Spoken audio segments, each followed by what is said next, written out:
Hello guys, welcome back to my YouTube channel.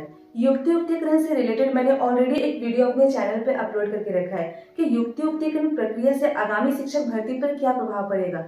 अगर आपने ये वीडियो नहीं देखी है तो प्लीज मेरे चैनल पे जाके इसे जरूर देखिए। बहुत से लोगों ने मुझे कमेंट किया कि मुझे इस पर डिटेल बात करनी चाहिए और मुझे भी लगा यार कि युक्ति युक्तिकरण केवल आगामी शिक्षक भर्ती को प्रभावित नहीं कर रहा है, कहीं न कहीं उन सरकारी स्कूलों में पढ़ रहे बच्चों के साथ साथ उन्हें जो पढ़ा रहे शिक्षक उनके जीवन को भी ये प्रभावित कर रहा है।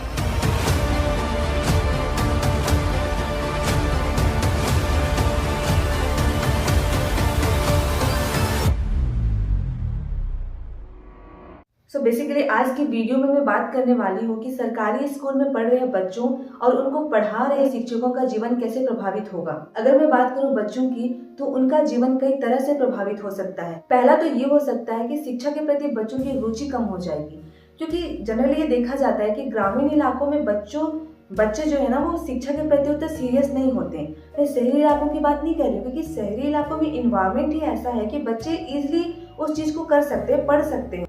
वही ग्रामीण इलाकों में पहला पीढ़ी, दूसरा पीढ़ी, तीसरा पीढ़ी अभी स्कूलों में आना शुरू किए हैं। अगर ऐसे कंडीशन में वहाँ के स्कूलों को बंद कर दिया जाए तो बच्चों के प्रति जो रुचि अभी आया है शिक्षा को लेकर के वो इसलिए खत्म हो जाएगी। ग्रामीण इलाकों में बच्चे स्कूल ही नहीं आते हैं, टीचर्स को जाना पड़ता है घर घर उनको बुलाने के लिए, तब जाके 50% बच्चे स्कूल आ पाते हैं। और अगर स्कूल को बंद कर दिया जाए तो उन स्कूलों में पढ़ रहे जो बच्चे हैं उनमें से 50% बच्चे तो स्कूल ही नहीं आएंगे। ऐसे में शिक्षा की गुणवत्ता बढ़ने के बजाय कई गुना पीछे चले जाएगी। और दूसरा ये हो सकता है कि साधन, अभी क्या है कि बच्चे घर से निकलते हैं 200 मीटर, 300 मीटर, 500 मीटर के अंदर कोई स्कूल मिल जाता है। लेकिन अगर इस प्रक्रिया के बाद स्कूलों को बंद कर दिया जाए तो साधन की कमी की वजह से बच्चे दूसरे जगह 2 किलोमीटर, 5 किलोमीटर स्कूल जा ही नहीं पाएंगे। और गांव घर में लोग इतने व्यस्त होते हैं कि उनके पास वक्त ही नहीं है कि अपने बच्चों को स्कूल छोड़ने जाएं। ग्रामीण इलाकों में तो ये भी होता है कि उनके पेरेंट्स को ये भी नहीं पता होता है कि उनके बच्चे स्कूल गए हैं या नहीं भी गए। और अगर सरकार इस युक्तियुक्तिकरण प्रक्रिया को करती है तो बहुत से ऐसे बच्चे होंगे जो महीने महीने तक स्कूल ही नहीं जा पाएंगे।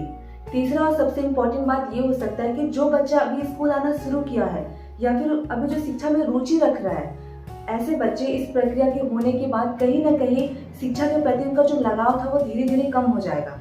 ये कुछ पॉइंट है जिससे सरकारी स्कूल में पढ़ रहे बच्चे प्रभावित होंगे।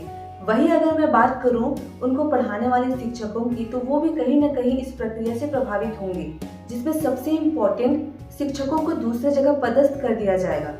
ये भी हो सकता है कि ग्रामीण इलाके के शिक्षक को शहरी इलाकों में पदस्थ कर दिया जाए या शहरी इलाके के शिक्षकों को ग्रामीण इलाकों में पदस्थ कर दिया जाए। इससे होगा ये कि जो जिस जगह भी कार्यरत है वहाँ वो अपना घर, जमीन सब कुछ ले चुका है। ऐसे कंडीशन में अगर उनको दूसरे जगह पदस्थ कर दिया जाए तो उनको बहुत सारी दिक्कतों का सामना करना पड़ सकता है। और अगर उन्हें 40-50 किलोमीटर के बीच स्कूल मिलता है तब तो ठीक है, क्योंकि जनरली रिटायरमेंट के टाइम लोग अपने घर के पास ही चले जाते हैं। ऐसे में अगर उन्हें 100 किलोमीटर, 200 किलोमीटर के अंतराल में स्कूल मिलता है तो उन्हें आने जाने रहने में काफी दिक्कतों का सामना करना पड़ सकता है।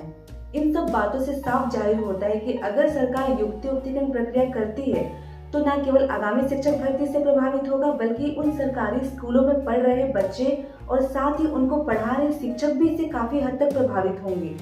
सरकार ये प्रक्रिया शिक्षा की गुणवत्ता को बेहतर बनाने के लिए कर रही है, पर कहीं न कहीं यह प्रक्रिया शिक्षा की गुणवत्ता को नीचे ले जाने का काम करेगी।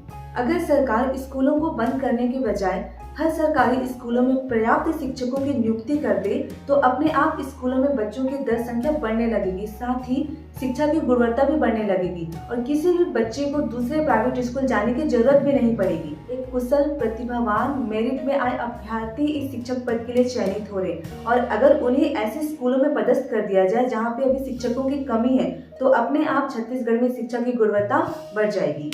आप सभी का इस पर क्या राय है, प्लीज कमेंट करके बताएं। Thank you for watching.